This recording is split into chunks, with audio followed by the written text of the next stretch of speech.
Trigger warning. You are now about to witness people talking. This is Payday Nasty.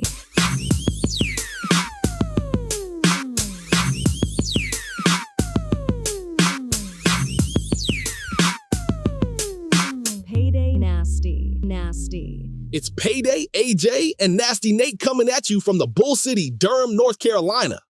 That's right. Back again. How's it going, man? It's good. All right, I'm glad to do this again. It's second episode of the Payday Nasty podcast. I'm AJ. That's Nate, my brother from another mother, coming at you from the Bull City, Durham, North Carolina, as it said. And so, you know, we've got an interview scheduled for tomorrow night, which I'm really excited about. But tonight, I got enough of an agenda. I got enough stuff to go through. And so, obviously, you know, when we filmed our first episode last week, it happened to be the exact day that the Charlie Kirk assassination happened. So politics has kicked off. So that's what we're going to jump into, you know, first. Seems like we always get lucky that way. Yeah. Is that what you're going to call it? Oh, yeah. Call it luck. Let's see what we got here. So I hate you. Damn pedophile. Fascists suck. Yay, protests. Yeah, politics is nasty business. yes, it is. And we've seen some nastiness over the last week. That is probably about the right way to put it.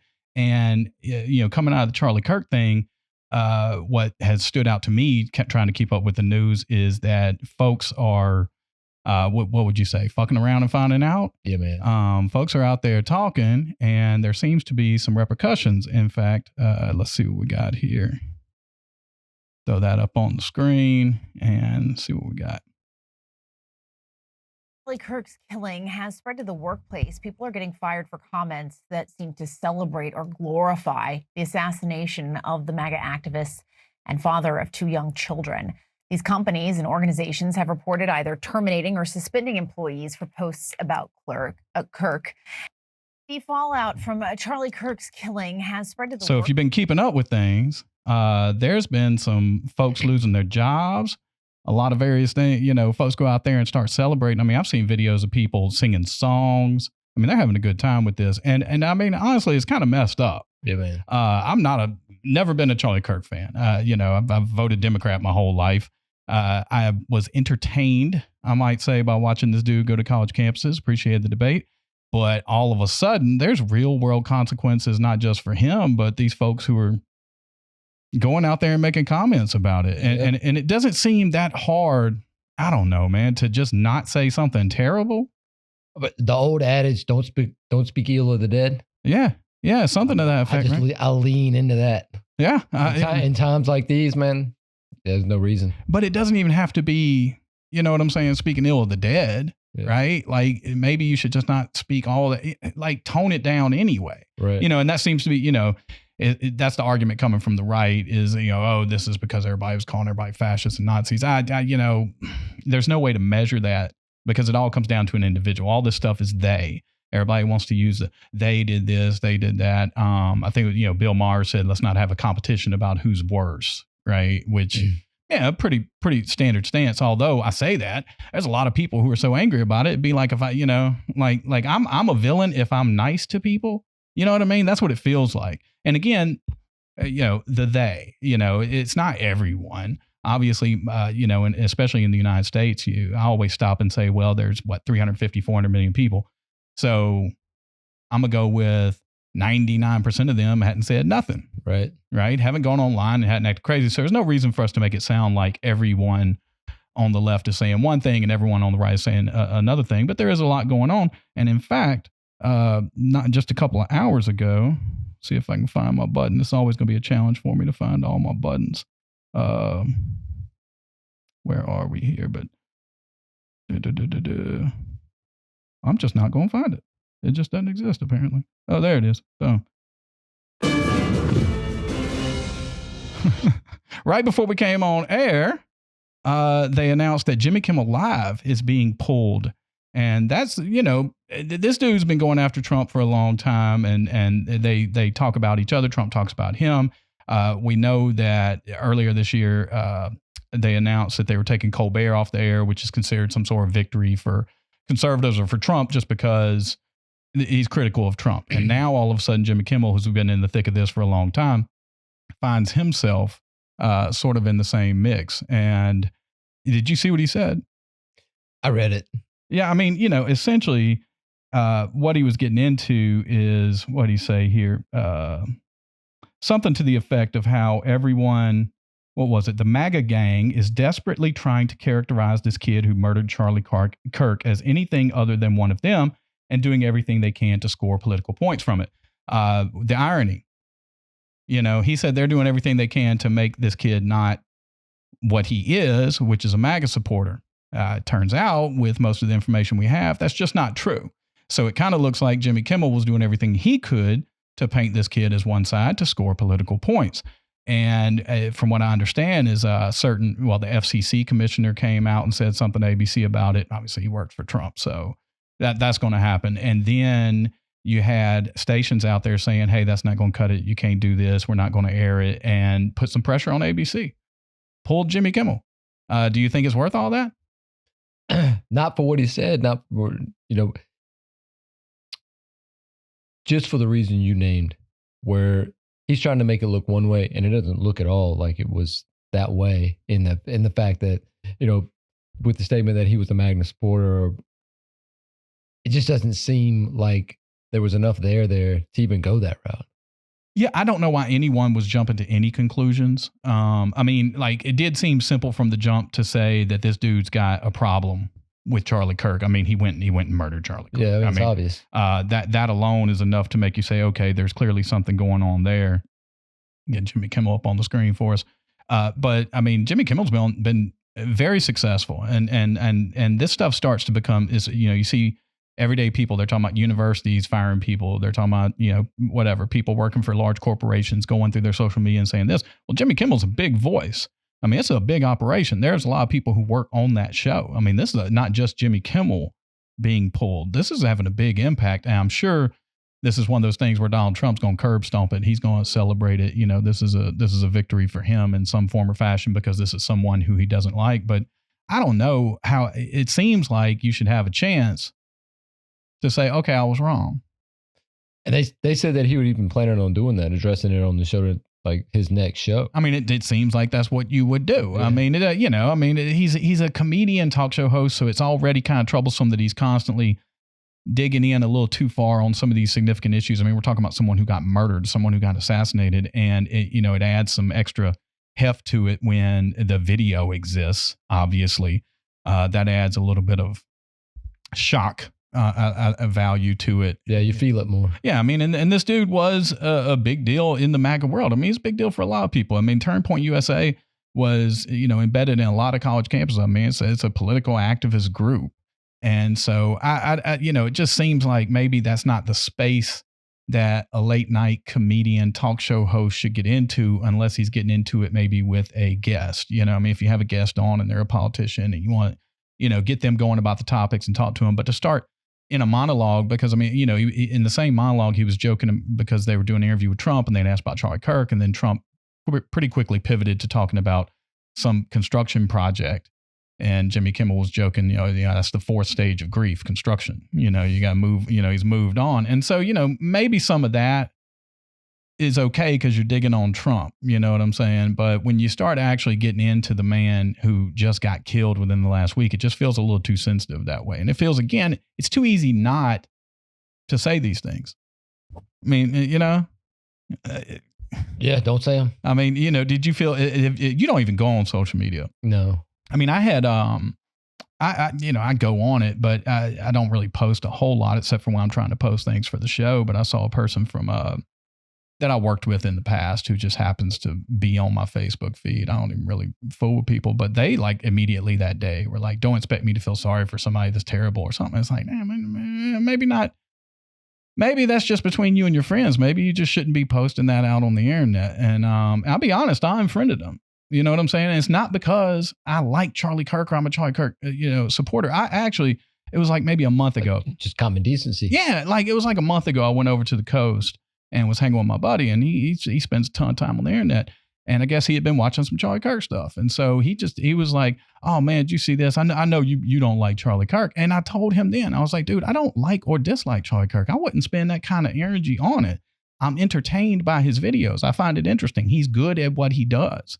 I mean, that's not You know what I mean? Right. Like I don't have to be invested in it. Right. And I think that's what, for me coming out of all this, whether it's Jimmy Kimmel or just random people out there losing their jobs, that was sort of what stood out to me. What I wanted to get into with you talking about this. Let's see if we can go back to the politics. There we go.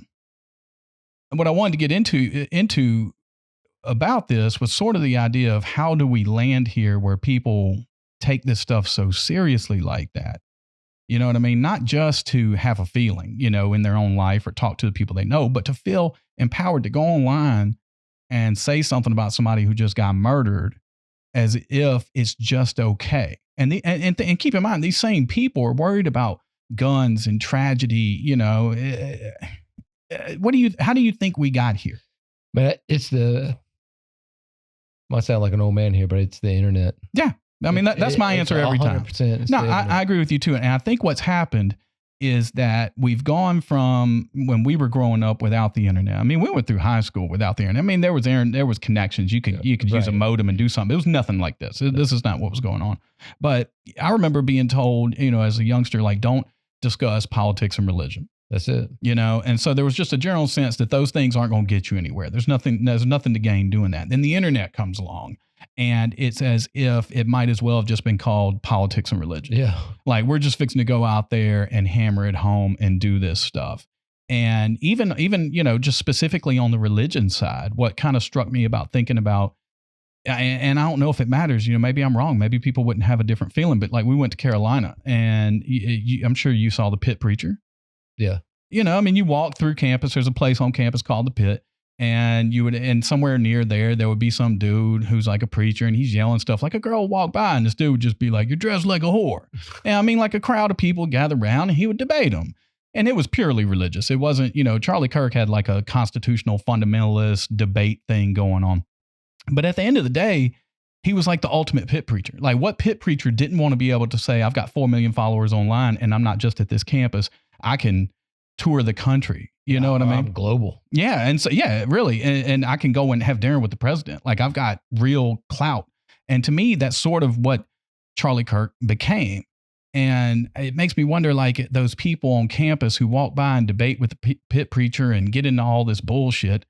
Would you want someone to shoot that dude right in front of you while you were like 10 feet away? Would it be worth it? No way. At some point, because I never engaged with this dude. I just walked by and shake my head, hear some people saying some stuff. But why would you be invested? It's one thing if it's entertaining, if you just want to stop and engage and watch it. But isn't that all it is to an extent? I know there are people out there who are going to say he was saying things about groups of people, whether it was black people or gay people or minority, whatever. There's lots of, it's a mix because there are things he said and there are things he didn't say. You can go both ways on this. I see a lot of people lying online, which I think is bad. It's bad enough if you say, I'm going to bring up a point to somehow or another support the fact that this dude got murdered.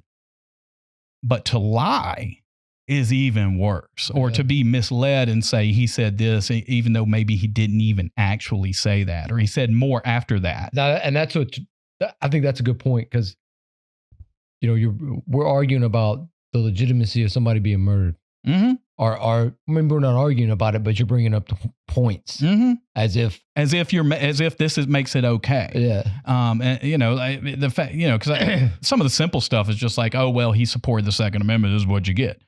Man, there are a lot. No, it's not. There are a lot of people out there who support the Second Amendment. You know what I'm saying? There's even a document called the Constitution that clearly supports it. That's what it's a part of. And that doesn't mean that automatically all those people deserve to get shot. And this coming from the same people who are so upset about these things. It's interesting how, gun control matters and then it doesn't. And that level of hypocrisy is really disturbing to me because it really starts to show you, I spent my whole life, like I said, voting for Democrats, calling myself a liberal, coming up out of growing up in the 90s. But like at the environment now makes me question that because I always hated people who were like, I'm an independent or I'm this or that. I'm like, well, one way or another, you need to vote for one of these sides because that's all your choices. But the more I see this stuff, it feels like both sides are just kind of full of shit because they're not consistent. They say whatever works. At the time. Yeah. I mean, what are your thoughts? I mean, does that ring true?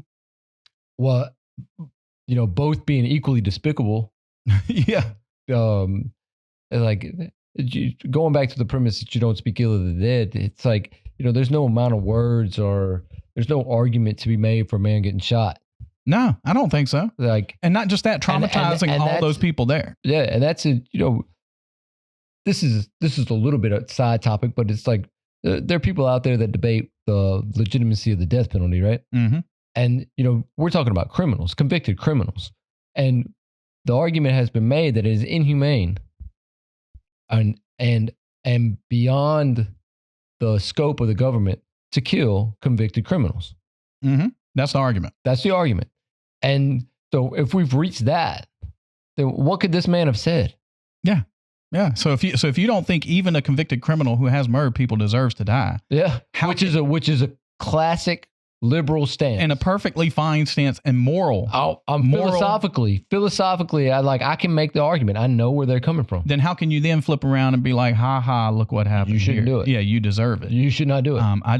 That stuff just, I don't know. My final, sort of take on it, which I'm sure it'll come back up because this thing's having reverberations through the parties and everyone's, people are losing jobs, but it's having an effect on a lot of things. And this may be controversial. But here's what I'll say as someone who has never voted for a Republican and doesn't plan to. I wish every Republican were as consistent as Charlie Kirk. Yeah. I wish they would simply say, I'm standing on principle. And even when that principle is inconvenient, I'm going to keep standing on it. Because you can watch enough of his videos. As a debater, he did not want to lose the debate. And so you can watch how he grasps on to concepts and statements and he doesn't leave them. He tries to make sure that statement remains true. I mean, that's a part of debate. It doesn't mean that the statement is correct. It means that it follows his premise. The premise wins. Yeah, I mean, logic is not right. A lot of people make that mistake of like, well, this is logical. Yeah. That's a form of debate. Logic is a form of argument. You just build up something and say, well, here's my logic. That doesn't mean it's right. You can build up a logic for a lot of things. But I feel like Charlie Kirk focused very much on the debate, on the logic, and saying, if I'm going to say this, I got to figure out how to continue to say it and make it true.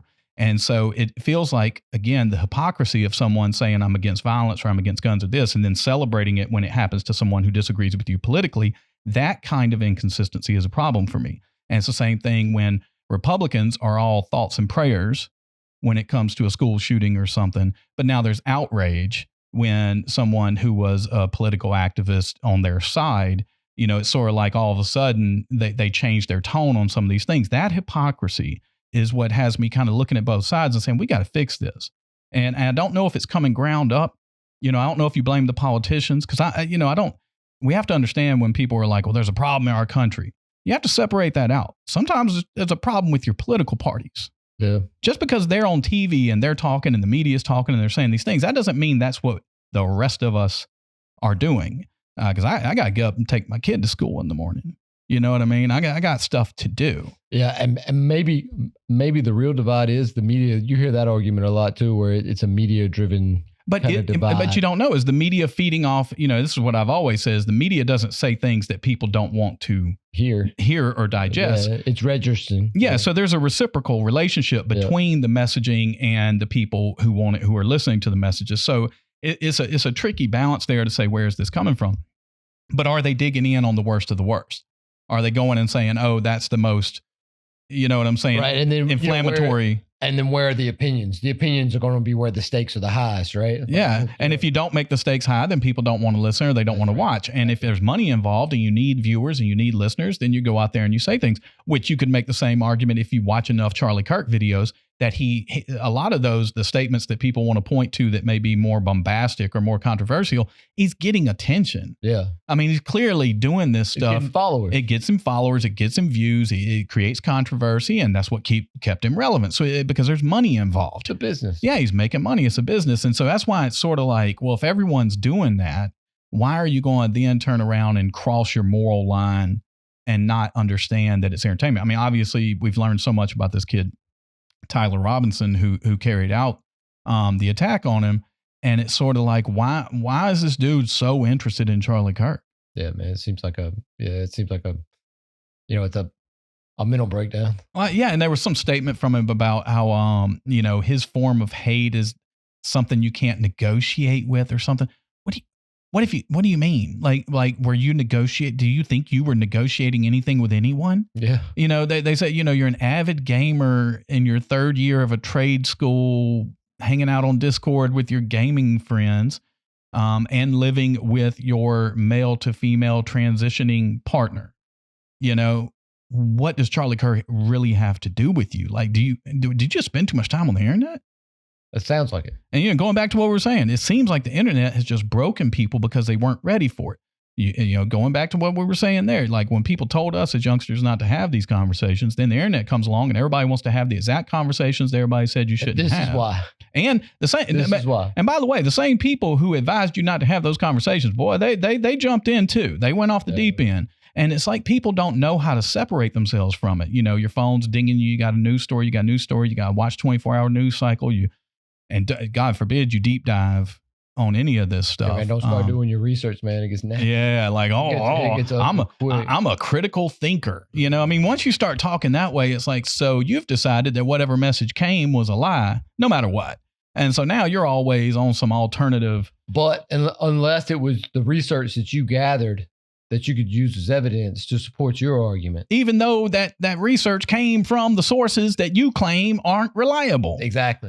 You know, I mean, there's no winning here. Yeah, and I have some of that. In our stuff, but I find the whole thing despicable. I think it's you and I have talked about this on our previous podcast about being nonviolent, and I've expressed this before. Being nonviolent is not a passive act. Man, you have to try every day. It is an aggressive act. You have to be actively nonviolent because you are surrounded by violence. You're surrounded by the things that say, oh, am I okay with this? Am I okay with that? And I'm not saying that means you automatically, oh, violence was committed, so I'm against those people. That's not what that means. I'm against the violence. There are a lot, this is something, philosophically I was thinking about, and I was curious about your thoughts. But as someone who believes in nonviolence, and you say you do too, if you read human history, you study human history, it's ubiquitous. There is no getting rid of violence. It is intrinsic to our nature at large. Maybe not the individual here or there, but at large in the world and throughout history, violence is seems like something we're not going to get rid of. Yeah. So even as someone who's nonviolent, it doesn't mean that automatically, I'm somehow or another on the other side of all of human history and I don't get it or something. I do. I mean, there's countries that go to war, and they've been doing it from the dawn of man. So none of this stuff is new. And so you kind of have to, you have to agree that violence is inevitable. You know, it's going to happen. Right. And then as a witness to it, it's sort of like, are you a part of it? Are you a soldier, or were you conscripted or whatever, or are you taking it in your own hands to go commit it? Or are you the type of person who says, I think violence is bad no matter what, and I definitely don't want to have any part in it. And I think that's a little bit more where I am. I got to take my kid to school tomorrow. I don't want. All right. I don't want nothing to do with any of this stuff. And you could give me a lot of different causes, and none of them preempt my daily life. All right. No matter what, I can watch documentaries. I can go on the internet. I can read something inflammatory. I don't know. I'm not invested in it. It doesn't get me anything. I'm going to continue to say violence is bad. Yeah. And lastly, words are not fucking violence. Anyone who says that has not been a victim of any sort of violence in their life. Right.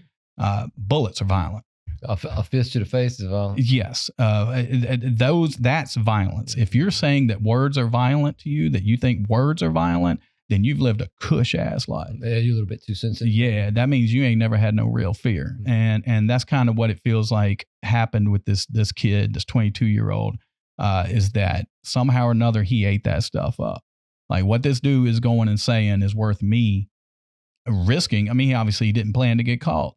Yeah. We've learned more details about it. He used the gun handed down from his grandfather, which again, even if you're someone who's saying we need new gun laws, I'm not sure there's a single gun law that would have stopped this from happening. And there's a lot of instances of that. And so maybe that's why people aren't saying that, because there is no argument to be made. And with the nonviolence thing, speaking into the microphone here, but with the nonviolence thing, one of the points that I've always thought of is when you resort to violence in an argument, generally speaking, violence is the kind of the end of an argument.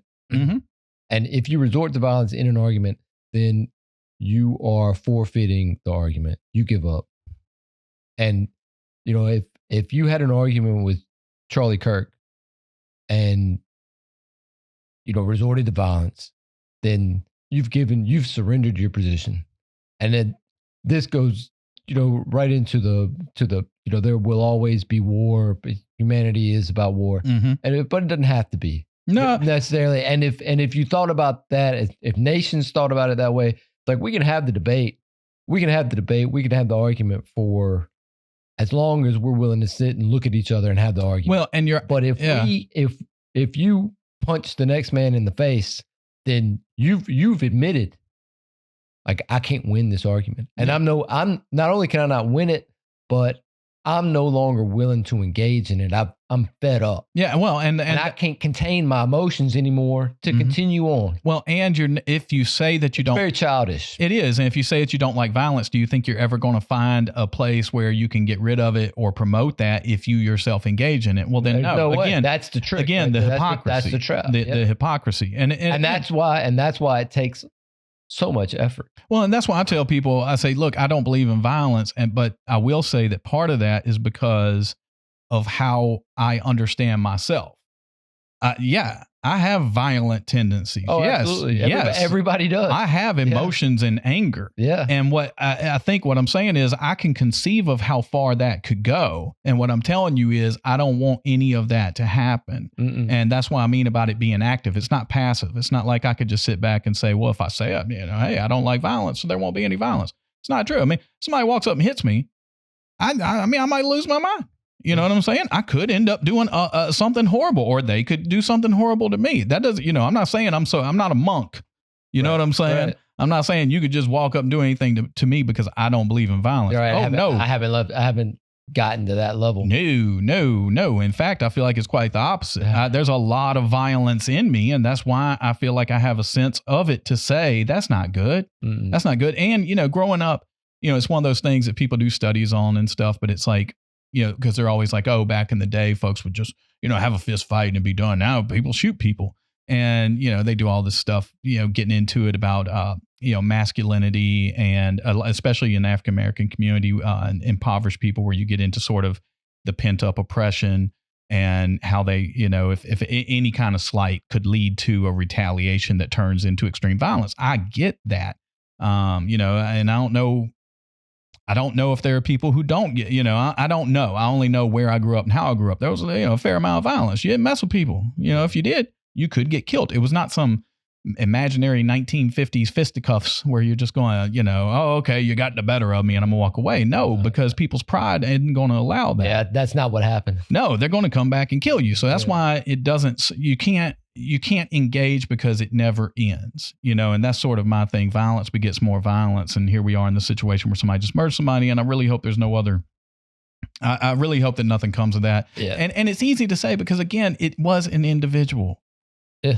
It wasn't some movement. It wasn't some group, as much as, and we'll talk about this later in the show, people want to paint it that way, but it was an individual that none of us have ever heard of that went and did this.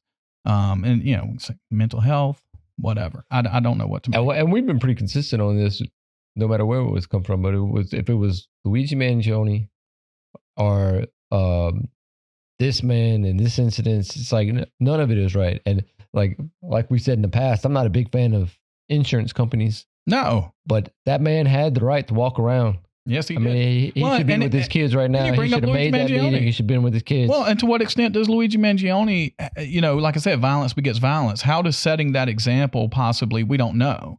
But how much does that possibly empower somebody like this kid, Tyler Robinson in Utah, to say, I think I could go and do this, and it's going, I don't know. Well, it's not good. It didn't help. It definitely did not help. And so, what is going to end up being, I don't know, and there are people out there who are going to see these folks as heroes in some weird way.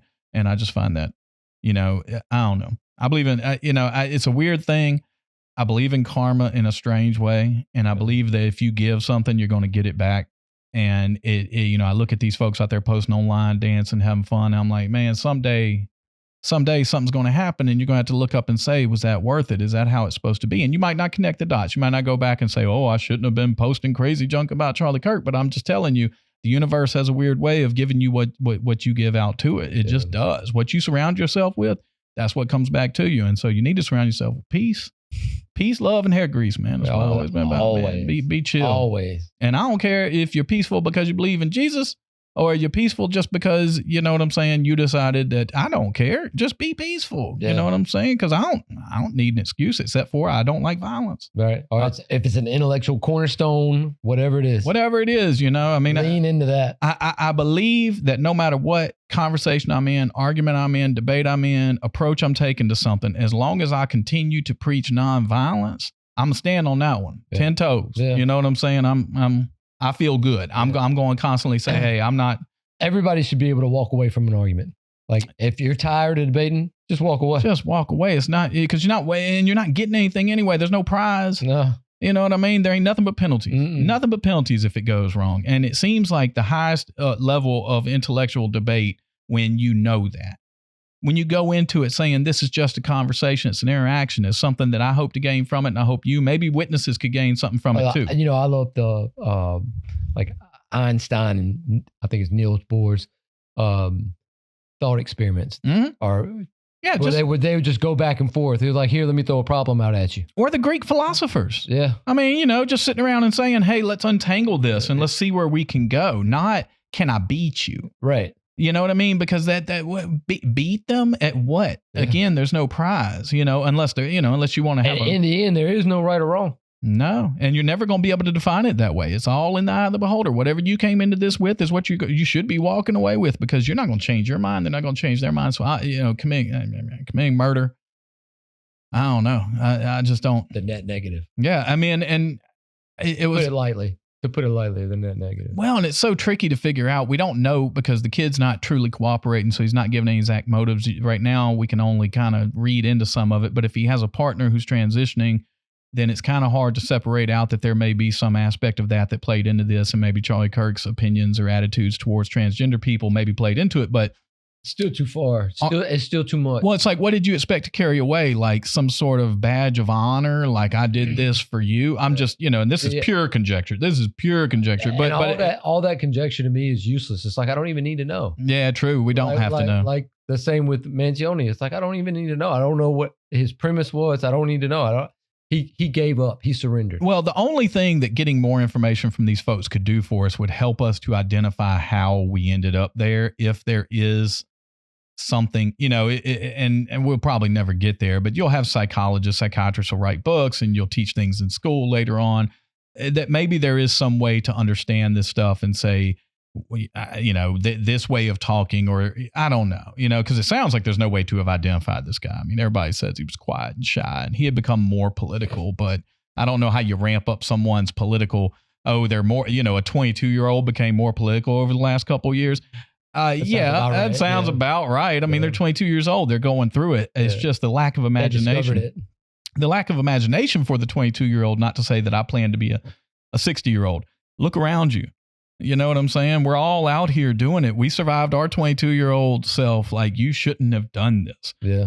And again, he planned to get away with it. I mean, there were statements as such that he regretted leaving the gun behind. It was his grandfather's gun, all this other stuff. And like, as if, but then it's like, dude, they had pictures of you. So I'm not sure leaving the gun behind was like, the thing that got you. Doing the act is the thing that got you. Yeah. You were going to get caught. How foolish in this day and age.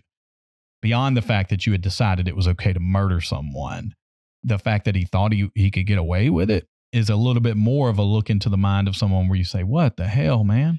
A lack of imagination. I think that's a good description of it. It really is. And not only that, I can tell you right now, say this didn't work out. Say he just couldn't put it together. That dude was going to kill somebody in his lifetime. I mean, we're talking about a murderer. Let's not get caught up on whatever the issue was with Charlie Kirk. Let's be real. If a person is willing to cross the line and risk their entire future to murder anyone, they were going to murder somebody. Yeah. And that's what we need to make sure that we don't forget that when they're like, oh, he was shy and he was nice. He's a murderer, and he was going to be a murderer. And there are a lot of those kind of people in the world that people look up and say, oh, I never would have suspected it. Well, how many people have you suspected in your lifetime of being a murderer? Well, probably none up until they actually murder someone. I digress. Apparently you can figure it out pretty quick. Young, white, male. So that's a lot of people. Loner. That's a lot of people. Kept to himself. Has access to guns. Yeah. Maybe so. Apparently these are the ones. Yeah, I'm trying to think. It's rare that they're like, oh, they were, and maybe I'm wrong because I'm not infatuated with these people, but it's rare that they're like, they were outgoing, they were the life of the party. Oh, yeah, no. They usually say shy, kept to themselves. Yep. Maybe that's a little bit more of the like, maybe, that's one tick on the box. It's not, not that every shy person could do it, but maybe it is, I don't know. An indicator. So we're going to do a great transition from that to talking about family. Okay. Okay. Because that's one of our segments that we have for every week. And you definitely need to lighten it up a little bit. All right. For sure. And so I thought that this was it. We went like last weekend. They had because my son has Down syndrome, which I've mentioned on the show a bunch of times. There was a sort of Down syndrome event at Great Wolf Lodge in Charlotte. Now, I don't know how many Great Wolf Lodges there are around the country. We went for the first time earlier this year. And so we went back to it this last time. I mean, it's fun. If anybody doesn't know what it is, it's basically like a indoor water park. I mean, they have like a wave pool. It's a hotel. They have like a little fancy game you can play with some wands in the hallway. So the kids like it. And it has a bunch of little, stuff like that and some little restaurants that aren't that great. And then like an outside pool. Overall, it's fine. There's a lot of people there. I don't know what it is about me. Maybe I always try to look back and say, I grew up poor, so I'm kind of picky about stuff, but it feels like a poor man's vacation. And so it's like, it feels dingy, but it's not. And I ain't hating on Great Wolf Lodge. It's actually not bad. But at the same time, I'm the type of person who's in there like, well, it ain't Disney World. You know what I'm saying? I ain't getting I'm just one, it's water everywhere. I feel like I'm in a big pit of COVID. Everybody in here breathing on each other in a big indoor, this is hundreds of people, if not 1,000 at any given moment. Right. Have you ever been there? Not Great Wolf Lodge, no. No. I don't know. The kids love it. It is if you like water, which I don't. I don't like water at all. I've never enjoyed swimming. If I'm outside by a pool, I try to catch a tan or something like that. Okay. But as soon as I get wet, I've got wet clothes on. Right. I even told myself this time, I was like, I need to go on Amazon and see if they have like some shorts that just flat out don't hold water. I'm sure someone's come up with something, right? Like some material where you got the pool, just shake and be like, boom, just like a cat or a dog. Like I'm dry immediately. That's what I'm looking for because that would really help me. Yeah, I don't think they make that. I just don't like walking around in wet shorts or wet clothes. I don't know. It's never been my thing. Doesn't bother you. You fine with jumping in the water? Oh yeah.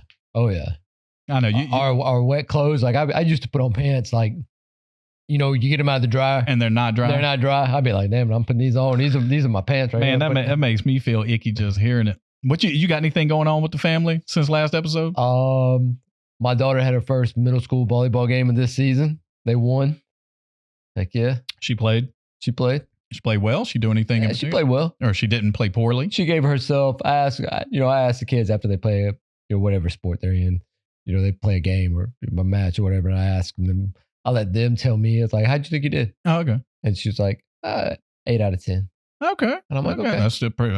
She's scoring herself pretty well. Yeah, either she's not very critical or she had a really good game. I'll take that. I'll take 8 out of 10 on any athletic competition. Well.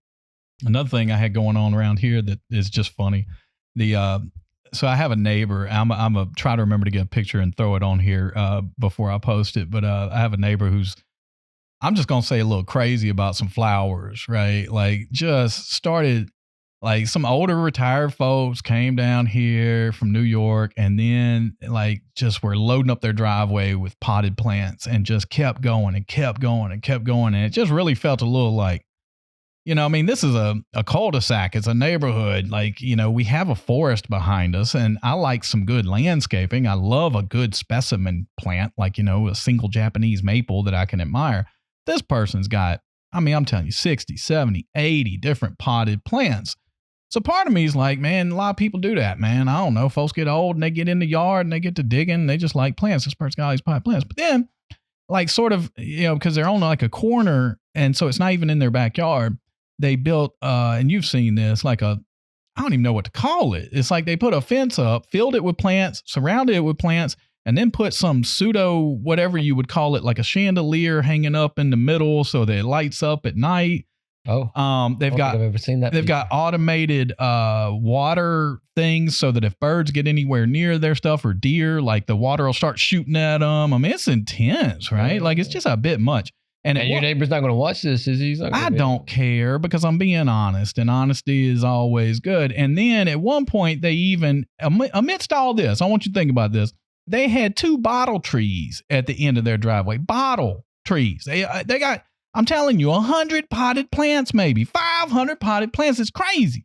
But then they had the nerve at the end of the driveway to stick something up with some empty bottles on the end of it, a bottle tree, which if I was selling my house, I'd be like, yo, man, like that's not what this neighborhood's supposed to look Can like. we move the bottle tree? Yeah, well, the bottle trees have been moved, and I don't know why. But they were there for like a year. But I'm like, you got all these real plants, and now you got empty bottles hanging off of stuff. Like the real plants probably moved them out. Yeah, no, now they have nothing there, but that's better than the bottle tree. I don't care because it was like on each side of their driveway. It was flanked with blue bottles. Yeah, I'm like, it's just glass, man. Like I don't even know what. Anyway, so what I'm getting to is I have another neighbor who's into photography. And so she's got like nice camera. I'm talking lenses, huge lenses. She can do all this stuff. And I think she recently got like an expensive macro lens and wanted to get in taking some pictures of some flowers and stuff. I mean, we see these neighbors all the time, everybody, whatever. And so she reached out to the neighbor and was like, yo, would it be cool if I came over and took a couple pictures of your flowers, right? This dude gonna text back and be like, those are for me to enjoy. No, you can't take no pictures, man. What? Now, these things are right in front of us in our cul-de-sac. Like in my cul-de-sac, when I'm walking with my son, all of these flowers are 20 feet away from me. And with her lens, with her like macro lens, she could zoom in from the cul-de-sac. No, the macro lens is so you can get close to them. Like flowers, you don't zoom in from a distance. Flowers are something you get up close on because you can get all this crazy detail. Right. That's why, so this lens is different. Right. I'm just telling you she's a photography enthusiast who now has moved in to a different realm and could do the flowers. And why? And then said, and I've seen you in my yard before and I don't want you coming in my yard. To add context to that, this same person has an herb garden and had told this neighbor, hey, if you ever need, it was like thyme or rosemary or something. If you ever need some, feel free to come get. That's why they were in their yard, because they had invited them to come and get something. And man, and so me, I don't really fool with my neighbors much. You know what I'm saying? Like I say hello, I try to be cordial, but growing up like I did in Mississippi and stuff, I just don't trust people, man. I'm always like, nope, because as soon as you think it's cool, you're going to find out it ain't cool. That's right. And now I'm like, this dude done was like, those are for me to enjoy, not you. With your eyes. And it's like, enjoy, motherfucker, it's an eyesore. You put some bullshit up in the middle of our cul-de-sac that we all got to look at. And one person was willing to say, hey, you know what? I'll indulge. And that's a little bit of neighborhood drama. That's what I'm saying. I'm like, and when I heard this, we had the kids out and I was talking to her. And I was like, see, that's why I be telling my wife. I be telling her, because ever since we had kids, my wife grew up on a golf course, right? So it's like the opposite of me. So from the time our kids were little, you take a walk or something, the kids step off in people's yards. I'm like, no. You know what I'm saying? Don't do that. I don't fuck with people, man. Because I don't trust none of these folks, man. Because folks be tripping. Right.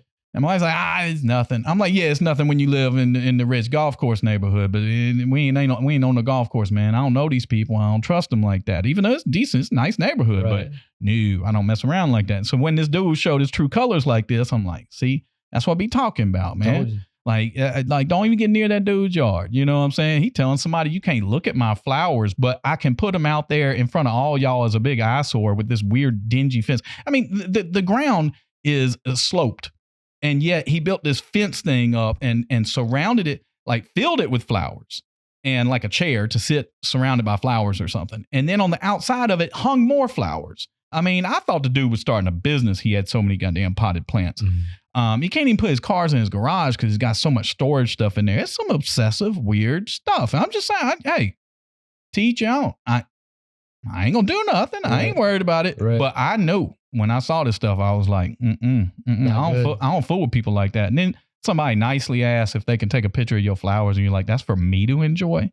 The fuck kind of response is that? Not neighborly. No. And again, I have to see them.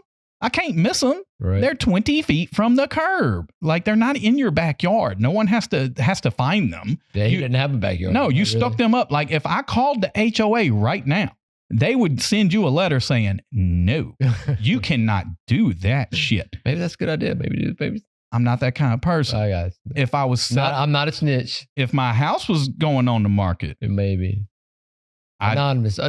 I'd send my own letter first and say, yo, that is an eyesore and you need to do something about that. You know good and damn well when you agreed to buy this house and sign that HOA agreement, you could not build a little fence in your front yard, a little octagonal fence full of flowers. My fenced-in area. That's you ever see that skit on SNL? No. It's Billy Bob Thornton. And it's him, and I forget who the actor he was talking to, but it is pertinent to this situation because it's like Billy Bob Thornton said it's like a 5x5 or smaller fenced-in area. And his neighbor comes over to him and he's like, oh, I see you got your fenced-in area here. Looking pretty good. What are you going to do with it? And it's like, I still haven't decided what I'm going to put inside of my fenced-in area. I mean, it's ridiculous because the fenced-in area is so small. And so it's empty? It's empty. Just trying to see if I can find this on YouTube. But it was a good one. It stuck with me. It's like 10, 15 years ago, probably maybe even 20 years ago. But your neighbor does have his fenced-in area that he has filled full of flowers. Mm-hmm. Yeah, it predicted my search, but I'm not seeing it. I don't know. Other folks you can look it up. I'll try to catch it later because I don't want to waste people's time on the show necessarily. But that sounds pretty funny. And I'm just, whatever, man. Like, I just don't understand that junk, man. I try to keep my stuff as clean and simple as I can without going and putting eyesores up. But I mean, and definitely not being rude to your neighbors, man. Your neighbor wants to come into your yard and take some pictures. Like, what's that hurting you? These same people got dream catchers hanging off the side of their house and all this stuff. If people can start, like I said, I'm gonna find some pictures, man. It sounds like the reason the HOA was invented. It's the exact reason that you invent HOA, because you don't need people coming in acting a fool, because it's going to make your neighborhood look dingy. And then all of a sudden your property values go down and you can't sell your stuff. Yeah. Now, the saving grace here, which is terrible, is that we got to a saving grace. There is a saving grace. These people are old and they're going to fucking die soon. And so as part of the reason I'm also not overly invested, I'm like, you know what? Go ahead, because somebody else, their kids or somebody going to have to come and clean that shit up just so that they can sell the house. It looks like an absolute waste of energy. Yeah. If you enjoy it, enjoy it. Hey, live and let resources. Live and let live. I try not to mess with my neighbors. The end of it is live and let live. But I can still have my opinion. And I can still tell you, I think it's like an eyesore and it's some bullshit. That's the let live part. That's the let live. But that does not mean I have to like it. And I ain't going to lie about it. And I hope he does see my podcast so he'll know. I tell him, I wanted to get a BB gun and shoot them bottle trees. I was going to break them right at the end of his drive. Be like, I don't know what happened to them bottles, man. But again. Sit on your front porch and just like. Yeah. Yep. Again, I was going to do it from like the upper window, and try to have some fun. But again, I had to reel myself in. Again, see, I know I have bad inclinations. Right, violent tendencies. That was an example of you fighting your sticking to your nonviolent. I had to center myself, bring myself back, and say, "This is what I want to do, but I'm not. But I'm not going to do it." Yeah. You know what I'm saying? Violates his space. I can't get down with that. I will hate on my podcast though. I will talk about it because it's some bullshit. Nonviolent. Your neighbors do anything crazy? No. We live in we've got a neighbor that has he's not a believer in like keeping up with his house. So his house has needed a power wash for like every bit of the 11 years we've been in the neighborhood. Oh yeah. 11 years needing a power wash. He's never touched it. I don't think he's ever washed, like he has 2 vehicles in the driveway. I don't think he's ever washed a vehicle. Oh wow. So it's just a lot of dirt. It's a lot. It's some accumulation. He doesn't do anything with his front yard. His yard is a forest. And he doesn't do anything with the trees. So basically once a season, like 4 times a year, one of his uncared for trees will fall on the power line and we'll lose power. Oh man, now see, that's when it becomes a problem. But it does happen about 4 times a year. And everybody knows, everybody from the cul-de-sac, because we just all lost power, will come out into the street, we'll walk down and it was like, yeah, it's on. You just know it's happening. So I do have one neighbor in the cul-de-sac next to us that doesn't trim like these trees like they should. Like it's just stuff growing up like in front of the windows of their house. Like It's blocking their own view out of their window. And I'm just like, understand how windows work. Like if you look out the window, you're looking at the backside of this tree, and you're looking at a tree, then that's not what the intention of the window was. It's supposed to be so that you could see past it. And it's not like a decorative tree or a nice tree. It's just an overgrown bullshit. And it's like you could just go. Well, and a tree is not supposed to fill the whole window. No, and these saying, and this one fills a window lower and upper, just because it's overgrown so badly. Right. And then on top of that, behind their house, which this isn't a problem in any way, but they don't go back there because there's sort of like some slopes that go down to a wetland behind our properties here. But someone at some point had built like an old like tree house. It's old, dilapidated, whatever. But it's like a danger. Well, you wouldn't see it. Like you would have to really like go down to this creek and walk past a couple yards to even see it. But it has become the home of like every fucking buzzard, all the turkey buzzards for I don't know how many like. Oh, it's a habitat now. I'm telling you, it's like 50 turkey buzzards. I don't know what you call. I know you call crows a murder. I don't know what you call 50 turkey buzzards, but they are back there jamming out. Like so that's their home base. Roost. That's their home base for this whole area. So All right, you ain't got nothing else on the family side. Nothing else on the family front. Let's see what we gonna move to next. It almost comes down to whatever button I can read. Here we go. This is gonna be the thick of the show. We got burned through this. Okay. Fools on parade.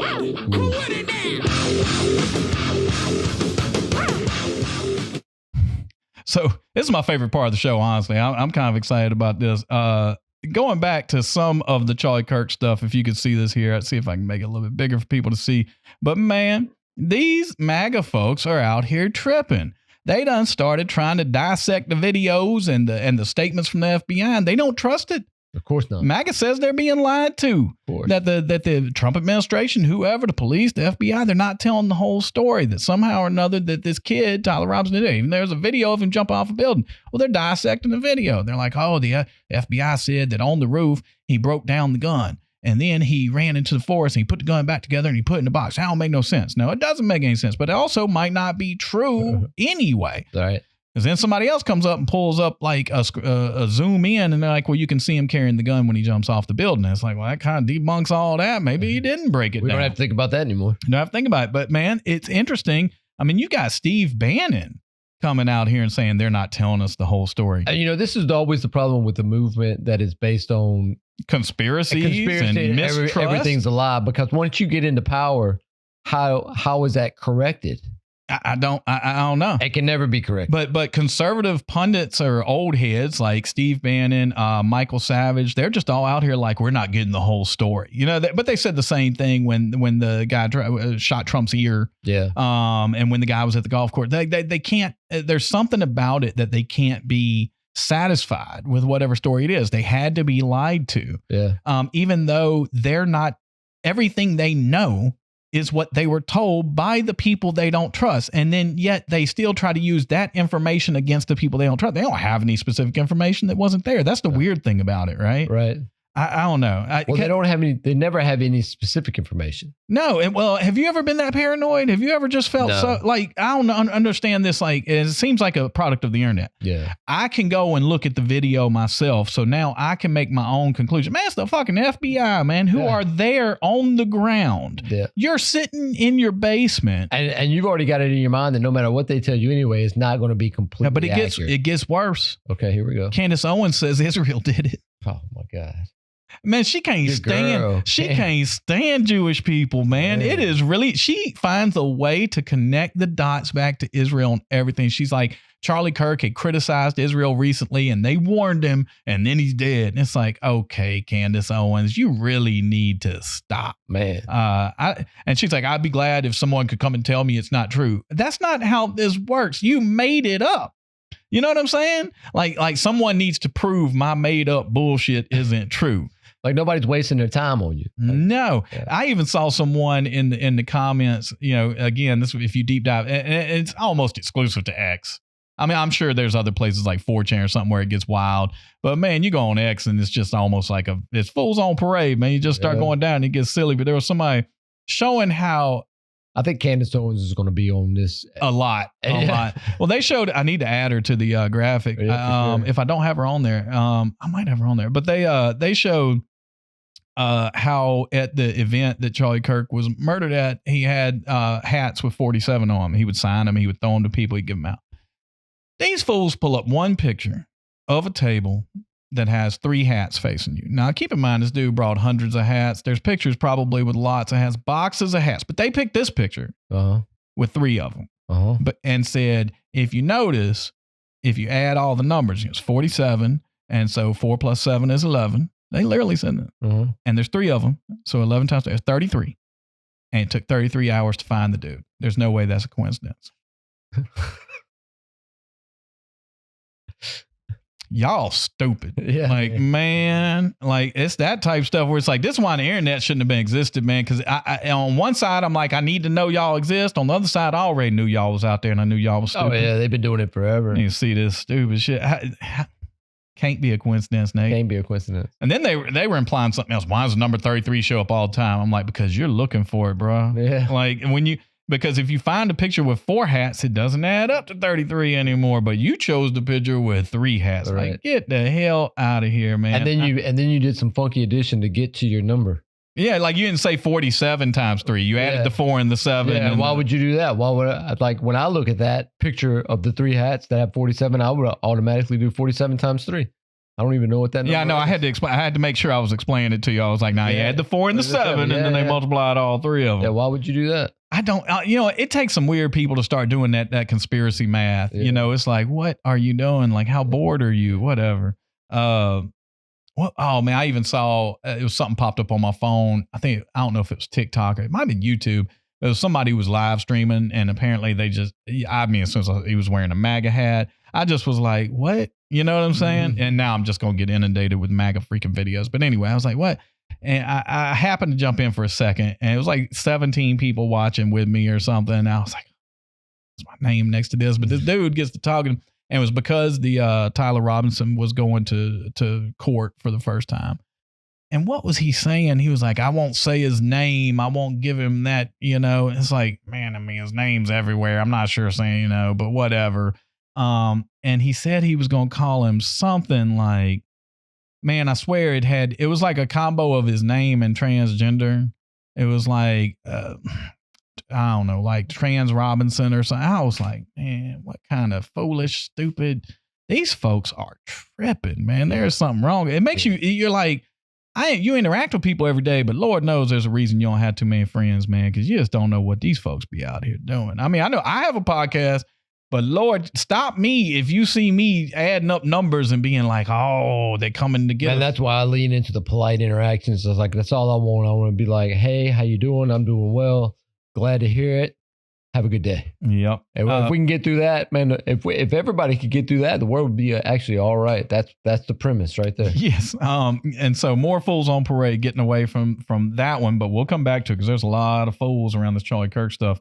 They the dude who murdered his name is DeCarlos Brown Jr., I believe it is, down in Charlotte, the dude who murdered the Ukrainian refugee on the light rail. Mm-hmm. He ended up speaking with his family on the phone, and they said, first of all, they said he never should have been out. It's interesting to see how you have like conservatives and folks blaming the system, like, y'all gotta stop letting these people out. This dude's family was like, he shouldn't have been out. Yeah. He shouldn't have been allowed on the dangerous. streets. But they talked to him, and he said to them that the government put something inside of him and made him do it. And they said, and he even said, because why would someone just kill somebody they've never met? That's crazy.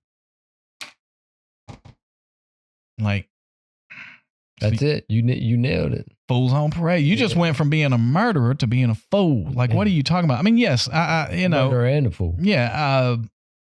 Evil and crazy. And man, that's just, why would someone kill someone they've never met? Like, we could ask that question about a lot of situations, right? Like, we got that is exactly the question. That's why didn't you ask yourself that question before?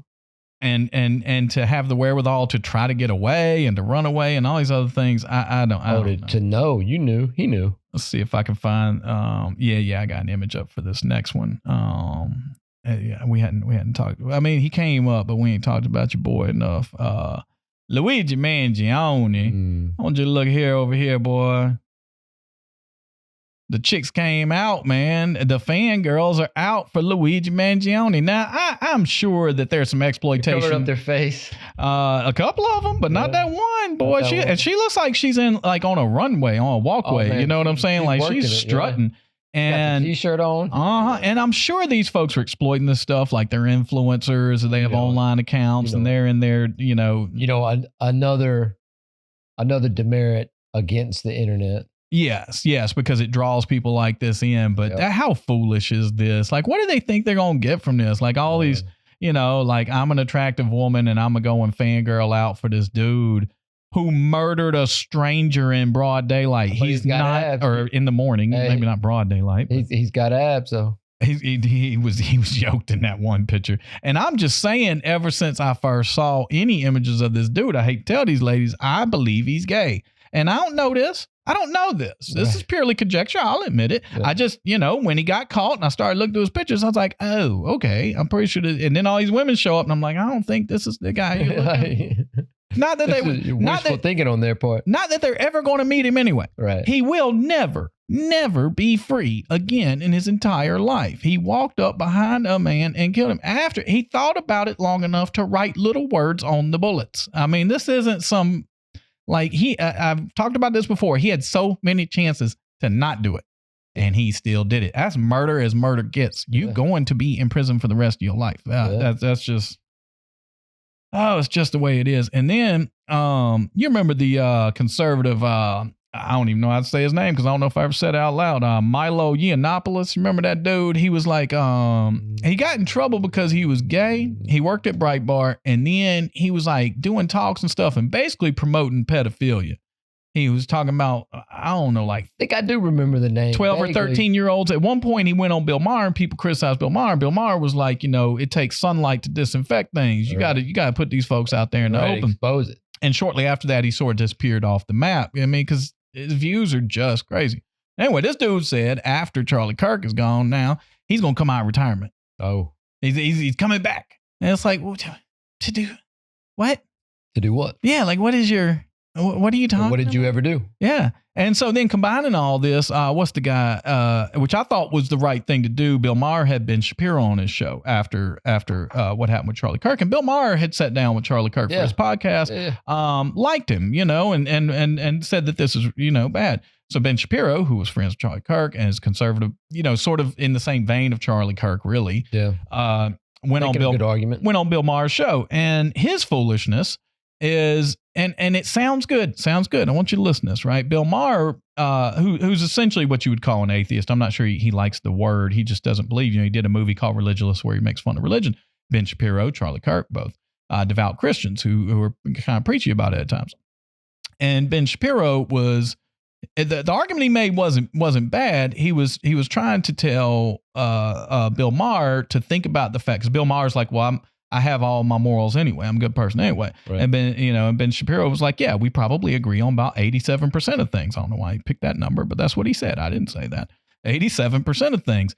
But he told Bill Maher, he said, that's because you grew up in Western civilization, which got this, all this stuff came to you before you were born. You started on third base morally. I was like, that's not bad. I was like, he's thought about this argument, right? Except for the fact that, the Ten Commandments predates Christianity by a lot. Christianity didn't invent morals. No, not at all. Yeah. No, not in any way whatsoever. Mm-mm. It goes to way before that. And if anyone really understands religion and the world, you would understand that when people had ideas about morals, some of the simple ones like don't steal from me and don't kill me, they didn't require a holy book to say that. They used religion to reinforce those things by adding in extra punishments like eternal damnation. But it wasn't like someone sat and said for the very first time ever with the Ten Commandments or something like, you shouldn't kill people. That's not the first time that was ever said. No. They were codifying it behind something. Oftentimes you had a government that had already said, we will eye for an eye type stuff. Like we can go back to the Code of Hammurabi. Right. So we already had morals. So his argument is a little foolish if he wants to imply that the reason you are imbued with this is because the religion pushed it out into Western culture. in Western civilization. Yes, Western civilization is built on some certain morals, but they're kind of universal if you really get exactly. into I don't know why it would have to be Western civilization. I think like all civilization has some pretty shared backgrounds, such as don't kill people. Yeah. I mean, that one probably, as soon as language came around, it probably didn't take very long before somebody said, hey. A little bit of imagination. And it was like, well, if I kill people, then people might kill me. And I don't like that one. Yeah, and that's not good. No, we should all agree not to kill people. Yeah, so we should, when you get in power, tell people not to kill people. And they're like, but people are still killing people. We need punishments, you know? And then along comes religion. The carrot and the stick. You give them the carrot. Yeah, but Ben Shapiro seems... Carrot doesn't work, give them the stick. Ben Shapiro seems to think that religion somehow or another is responsible for giving us these morals. You know, it's like one of those things where religious people are like, well, if you don't believe in God, then why do you do good things? People have understand like the rules way beyond religion. I hate to tell you that. The truth is, if it takes religion for you to do good things, you are a horrible, horrible human being. However, I'll take it. That's right. If that's what it takes. If that works for you, I'm down. If that's what it takes, I'll take it. I just don't require a justification. You're results based. Yes. That's all I need. That's all I care about. It's the results. Do I get the results? Let me get my next one up here for you. Where is it? It's trying to run from me. Got too many tabs open. Here we go. I want you to see this one. Fools on Parade. So, and I ain't hating, but we got Jenna Ortega at the Emmys. I just want you to see what she's wearing here. And I'm not trying to like I'm just, you know. That's what she's wearing. And that's fine. I ain't, you know. Yeah, I'm not a fashionista. Hollywood people be tripping. They do. And I guess some designer... So this is not real. You know, it's not real life. You know? Some designer was like, I'm going to put all these jewels on you. It's going to cost this much. And everybody's going to be talking about it and this and that. And, you know, like, hey, you better do it now. You know what I'm saying? Yeah. Because the day's going to come where nobody would want to see you wearing this outfit. They'd be like, oh, don't do that. So, I mean, that's fine. I don't find it particularly appealing now. It's just so odd. You know what I'm saying? It's like, and you know, and I was flipping through the pictures. I think they have more pictures. Oh, look, it's someone wearing a dress. You know, another, a dress or an outfit, whatever. A tux, you know, seems pretty simple, but Jenna Ortega's feeling herself, I guess. I don't know what to say. And I like Jenna Ortega. I enjoy her movies. I watched that. We talked about her before. Yeah. Have you seen that, like Death of a Unicorn? No. It's an A24 film. It's worth watching. It's just crazy. It's her and Paul Rudd. Okay. It's not a comedy. It's like I don't know what to call it, like a fantasy horror. Like, you know, the gist of it is like I like Paul Rudd. Yeah, like they accidentally like hit I like Jenna Ortega. Yeah, they're often like this weird place visiting some weird people, and they accidentally run over a unicorn. And in this particular story, man, unicorns are violent as hell. It gets out of hand, boy. You want to get hunted down by a pair of unicorns? Nope. Yeah, that's what this movie shows you what that would be like. Okay. So it's I liked it, and she's in it. It wasn't great. It's not going to get no awards, but it was fun. I also saw if I'm gonna say Fools on Parade, Greg Gutfeld on Fox News. Okay, I could just say his name, and as far as I'm concerned, pretty much every week. This dude's pretty damn foolish, man. Yeah. You talk about somebody who needs attention badly. He's just looking to say something crazy, and so, but he went out there and was just ranting about how, you know, why is this violence only come from the left? You know, obviously not true. And he was trying to like go on from that angle. And the token liberal, I think her name's Jessica Tarlove that they have on his show. You know, she chimed in and was like, well, you know, old girl in Minnesota and her husband. That did happen. He started cussing. He was like, how dare you bring up that? Nobody even knew their names before it happened. Like that changes it. That's pretty damn demeaning to act like some folks who were on a hit list. Yeah. Democrats. All Democrats. You know, so it's hard to say. And I mean, it was just eventually like later in the show, he apologized. So he didn't. So the person that got murdered didn't have any followers. So their murder was not. And that's what I mean. And that's what earlier when we were talking about the hypocrisy, that's just jacked up, dude. That's horrible. Yeah, what a terrible thing and to say. Trump was pushing this same line of like, the FCC didn't come after him? No, they haven't yet. But it's all this them against us type garbage that's just not true. That I don't know. He was what was he making this argument about how this Gutfeld, this is a horrible argument to make, and it doesn't take much to think about. I'll let you explain why this is a horrible argument and see if you hit up on the same thing that I wrote down. Okay. But he was talking about how the left, it's all they, them stuff, sanctioned national riots after George Floyd, but they, the right, hold peaceful vigils and go through the proper processes for justice. You see any problems with that argument? I know I put you on the spot. So he's basically saying that when George Floyd died, the left rioted and acted a fool and broke the law and did all these things. But when Charlie Kirk died, the right isn't doing that. They're holding peaceful vigils and seeking justice the proper way. This is the difference between the left and the right. Right. You want me to, the first instance I can name that refutes that argument? January 6th would be a pretty good refutation of that. I think people died. But let's just stay with George Floyd and Charlie Kirk. If we're going to put them, that alone is all, it's problematic. You want to go with the situation itself? Yeah, because that's what he's saying. He's like, the reaction to George Floyd was different than the right. The left's reaction to George Floyd is different than the right's reaction. That we do this, they do that. Right. Do you see any problems with that? Well, the police being involved.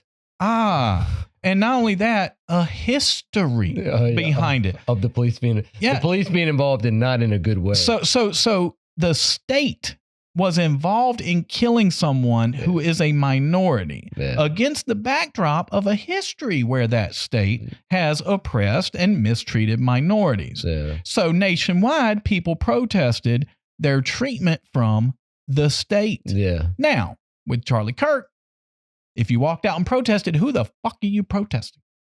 You're not protesting the state. Let me know what happens when the state has a history of going out and mistreating white people, white men in particular, right? Then you might take to the streets and you might protest. But last I checked, people like Charlie Kirk, conservatives, white males have run this country since the day it was founded, by and large, right? So there's nothing to protest. Who are you going and protest? So why would you? I just can't. It's that's what they call a false dichotomy or false argument on everything about it. Why would he bring up? Whoa, buddy. It made me so upset. I'm like, you going to bring up George Floyd about this? Yeah. It ain't got nothing to do with each other. It ain't got nothing to do with each other. And the truth is, no matter what, I think most people would agree that those cops, Derek Chauvin in particular, who went to jail for this, didn't sit there and say to himself, I'm trying to kill this man. He callously did it because he didn't care about the man's life. All right. It's a very different situation than someone picking up a rifle and going and saying, it's just they have nothing to do with each other. And again, one of them was the state, so you can protest and say our rights are being violated. The other one was a lone individual who went and killed somebody. Who are you going to protest? Yeah. The only person to protest is Tyler Robbins.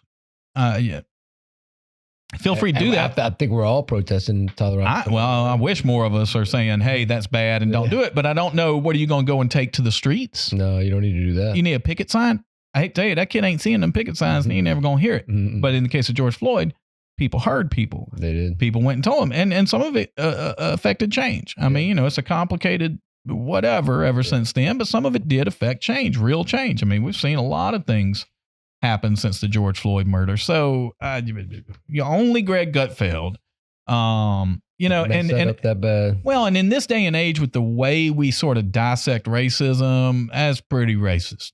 Now historically, if we're comparing it to slavery and a lot of other horrible events, Jim Crow, okay, it's just talk. Yeah. But in our day and age where we try to say, hey, you need to be a little bit more sensitive about this, throwing out a black man who died as an example to make yourself right is a really jacked up thing to do. Who was killed by police. Killed by the police. Yeah. The state. Yeah. That's what we call the state. That's right. The government. and on camera in front of a bunch of people. Okay, that's in common. Okay, we got that one. Yeah. That's about it. I'm just saying that's as jacked up. And the thing is, too, the people who went out and protested were calling for change. He's basically calling for retribution. I mean, you know what I mean? He wants revenge. He's mad at the other side, right? They have nothing in common. But yeah, people organized and protested. Some of it turned into riots. And yes, some bad things did happen that we would like to not see happen. But they didn't go out and say, let's go and, fight a war against our enemies, which is how he's talking. That that kind of rhetoric is the worst kind of rhetoric to come out of this whole thing is when, social media, news in this example, but when people start talking like that, man, it starts to really make no sense. Well, and you need someone to step in and say, okay, you lost your job. Yeah. You're not going to go out there and talk about pitting people against each other and needing revenge or war, or this or that. Not for ratings, not for anything, man. No, we all need to be better than that. And I think, and I could be very wrong, but I think it's fair to say that I don't think Charlie Kirk would have seen an equivalency between these two things. The man was a Christian. Right. You disagree with him on some of his political views and this and that. He tried, you know what I'm saying? He tried to say some good things here and there. And if you go back and actually listen to some of the things he said, he did have some values, even if he did also say some pretty racist stuff. This goes back to your hypocrisy thing, but and people being genuine. They're Christians and proclaiming to be Christians when it's convenient. But then you hear a lot of people talk about retribution that also claim to be Christian. And it's like, man, I don't think that's what that thing was about. And not only, I'm pretty sure he said turn the other cheek. Turn the other cheek. I mean, that's a pretty straightforward one, right? That's like one of the few that I know for sure. I don't even have to go to church to kind of know some of these basic tenets is turn the other cheek. Like you're supposed to take it, but whatever. These folks ain't wanting to take. They ain't taking it no more, man. They got a laundry list of one person that was murdered. Yeah. That's all it takes is one, boy. Get these white people lit up. I mean, for real, one. They're like, man, we're going to change the whole. I don't know what they're going to change because they're talking the way that they say people shouldn't talk. Whatever. It's Fox News, man. Fox News was having a fuck party over this stuff. Which, they're getting a lot of attention. So Brian Kilmeade, not about Charlie Kirk, but he was on Fox and Friends. He's another journalist on there. When he talks, you just look at him. You're like, man, you should not be on TV. I don't know how this worked out. I don't know how you got here. I think his brother works for Fox as well. I think his brother's like a White House correspondent. Anyway, so they were talking about homeless people and how to deal with it. And somebody was talking about putting them in jail and doing this and that. And this dude interjected with, or involuntary lethal injection. Involuntary lethal injection. Involuntary lethal injection. He had to put that descriptor on it. For mentally ill homeless people. Just go up there and murder them. Just grab them up like, don't fight. You're dead.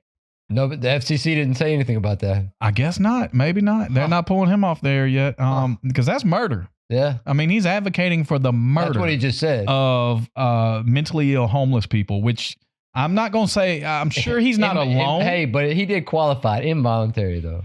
Yeah, like involuntary. They don't get to decide. Yeah. Yes. And I'm sure he's not alone in making that statement, but on Fox News, on a major news channel in front of the world, that seems like somebody needs to step in. Your job is to talk. Yeah.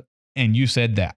I think you should lose your job, bro. Yeah, I think we're done listening to you. You are a freaking moron. You're just talking about advocating murder. You know what I'm saying? Involuntary murder. Yep. And I mean, look, I'm all for brainstorming solutions. Right. Where it's just like, hey, just throw them at me. That one, we're not putting that sticky on the wall. That one's immediately like, nah, we're going to throw that in the trash.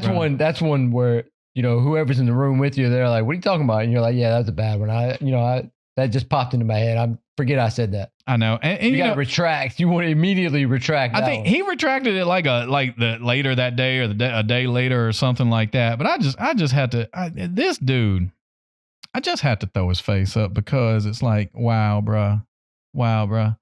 You out here just talking about could you be involuntary lethal injection? Could you be more Fox News than this dude right here? Could you not look at this dude and be like, sure, I'm sure you do want to murder homeless people because they bother you. Yeah, inconvenient. Mm-hmm.